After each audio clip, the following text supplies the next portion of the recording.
नमस्कार, खबर समय जगत में आपका स्वागत है। मैं हर्षिता जौहरी। आइए नजर डालते हैं देश प्रदेश से जुड़ी तमाम खबरों। भैंसदेही वनों के निजीकरण को लेकर आदिवासी विकास परिषद ने एसडीएम को सौंपा ज्ञापन।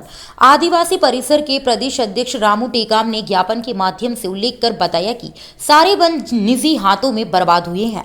मैं मध्य प्रदेश के अपने अनुभवों से बात करता हूँ। वनों को निजी हाथों में देने का क्या हर्ष हुआ है। वहां 1951 में मालगुजारी खत्म की गई और जंगलों पर भी लोगों ने कब्जा कर लिया और बाद में पता चला कि मालगुजारी से मुक्त किए गए 40 लाख हेक्टेयर जंगल नष्ट हो गए हैं।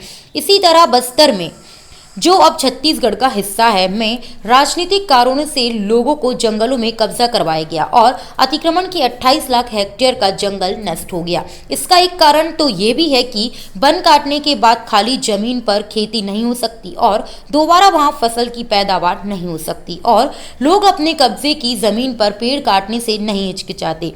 मालिक मकबूजा का मामला लें, यह निजी जमीन के जंगल का मामला है। निजी जमीन पर पेड़ों की कटाई रोकने के लिए सुप्रीम कोर्ट को कड़े निर्देश जारी किए गए हैं और यह आज की बात नहीं है। 1886 में फोरसाइट ने लिखा था कि अकबर और मुगल शासन से पहले जमीन सार्वजनिक होती थी और बाद में उस पर निजी कब्जा शुरू हुआ। उन्होंने लिखा है कि इसके बाद ही वन नष्ट होने शुरू हुए हैं। इसीलिए तय है कि यदि एक परिवार को 2.5 एकड़ जमीन दे दी जाए तो देश के वन नष्ट हो जाएंगे। निजीकरण से वन को नहीं बचाया जा सकता। वनों को बचाने का विकल्प तो एक ही है कि सहभागीदारी से वनों का संरक्षण हो और वन विकास लोगों के साथ मिलकर वनों को बचाएं। लोग वन विभाग के साथ मिलकर तय करें कि वनों का दोहन कैसे रोका जा सके और उसकी सुरक्षा कैसे होगी। सरकार द्वारा वन ग्रामवासियों को उनके संवैधानिक अधिकारों से वंचित करने एवं संविधान प्रचलित कानून नियमों एवं न्यायालयीन आदेशों की अवहेलना कर बिगड़े वनों के नाम पर निजी निवेश हेतु जारी आदेश क्रमांक 2/360 दिनांक 20/10/2020। ये बताया, आज आपने जो ज्ञापन दिया है एसडीएम महोदय को, क्या संबंध में दिया ज्ञापन?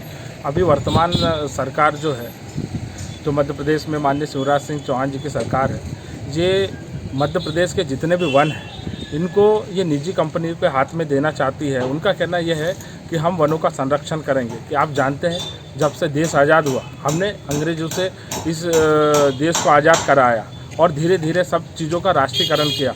लेकिन आज भारतीय जनता पार्टी आदरणीय नरेंद्र मोदी जी और शिवराज सिंह चौहान जी की जो सरकार है, जो पुनः निजीकरण की ओर हमारे देश और प्रदेश को लेकर के जा रही है। तो आज हमने महामहिम राज्यपाल महोदय जी को, हमारे भैंसदेही एसडीएम जी को ज्ञापन सौंपा उनके नाम पर और हमने ये चेतावनी दी है कि ये जो इनका जो पीपी मोड करके जो ये वनों को जो निजी कंपनियों के हाथ में देने का जो निर्णय चल रहा है, इससे सबसे ज़्यादा प्रभावित गरीब और आदिवासी वर्ग होगा। क्योंकि आदिवासी वर्ग जंगलों पर निर्भर रहता है, वनोपज पर निर्भर रहता है, उन्हीं से ही उनकी जीवन चलता है। और इसका मतलब ये नहीं है कि केवल आदिवासी ही प्रभावित होगा, इसमें हर वो जनजीवन प्रभावित होगा जो वनों पर निर्भर रहता है, चाहे वो किसी भी जाति धर्म वर्ग का हो। इसलिए आज मध्य प्रदेश आदिवासी विकास परिषद के बैनर पे जय संगठन और आदिवासी समाज के सभी संगठनों के माध्यम से हमने ज्ञापन दिया और चेतावनी दी है कि सरकार अपने निर्णय को वापस नहीं लेती है ये निजीकरण के, तो हम जिला स्तर पे, प्रदेश और राष्ट्रीय स्तर पे बहुत बड़ा आंदोलन करेंगे और इसकी जो भी जनहानि होगी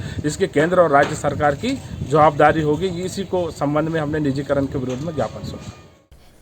खबर समय जगत के लिए भैंसदेही से बाबा सोलंकी की report. For latest news, subscribe to our channel and press the bell icon.